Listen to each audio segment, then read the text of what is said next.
So today our essential question is, how can you measure and construct a line segment? So what are you going to be learning today?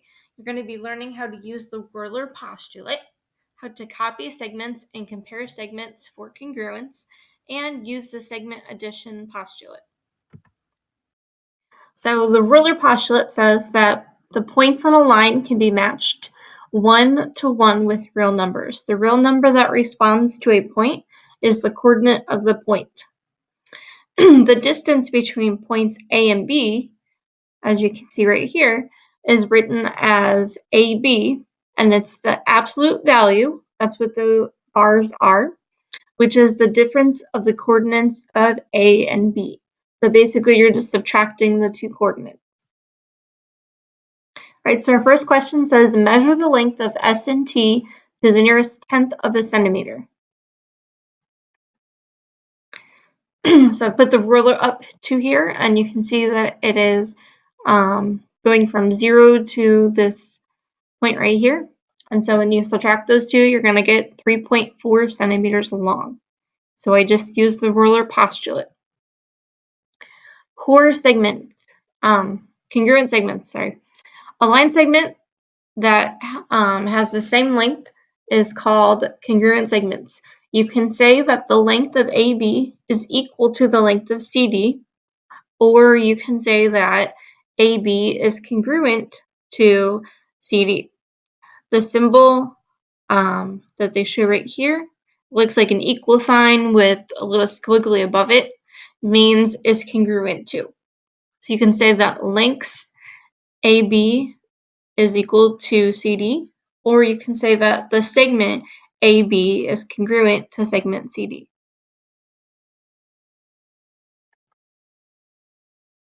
All right, so this question says plot the points in a coordinate plane and then determine whether JK and LM are congruent. So I'm plotting the points here. So to find line segment JK, I'm going to use the Euler postulate. So that's 2 minus -3. So I labeled the points for you here on your graph, and I also hope you remember that to label a coordinate is x comma y. And so I did x2, which was 2, minus x1, which was -3. So that's going to give me absolute value of -5, which is equal to 5. All right, then I plotted the points L and M, and now I'm going to find line segment LM. So I've got I got -2 minus 3. And so that's going to give me -5. I take the absolute value and I get 5. And then lastly, yes, line segment JK and line segment LM do have the same length. So JK, line segment JK is congruent to line segment LM. So yes, they are congruent. Postulate 1-2 says segment addition postulate. If B is between A and C, so you can see B is between A and C in the picture, then the distance from A to B plus B to C is going to be the distance from A to C altogether. So our first question says find DF. So by the segment addition postulate, I know that DF is equal to DE plus EF. So I'm just adding the two pieces together. So I just plug in my numbers. 23 plus 35 gives me 58. So DF is equal to 58. Now I do the same thing for GH. I know that FH is the whole thing, and that's composed of FG and GH. So I'm just going to plug in my numbers.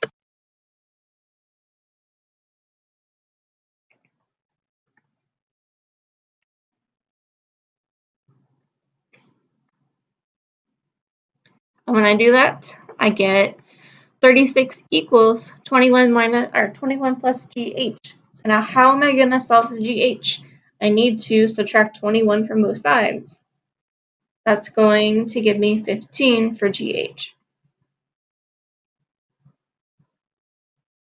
So to check, I just plug in 15 for GH. I know that if I add those two little segments together, it should give me 36. And so if I do the math, I see that they're both equal to each other, so I know my answer is correct. And last problem for today. The cities shown on the map lie approximately in a straight line. Find the distance from Tulsa, Oklahoma to St. Louis, Missouri. All right, so we're going to use the segment addition postulate again. And so we know that LS, that's the whole distance from here to St. Louis, is L to T plus T to S. So now I'm just going to plug in my numbers. They told me LS was 738, L to T was 377, and I don't know what TS is. So what am I going to do? I'm going to subtract 377 from both sides. When I do that, I'm going to get 361 for TS. That means the distance from Tulsa to St. Louis is 361 miles. All right, thanks for watching, and let me know if you have any questions. We'll go over them tomorrow.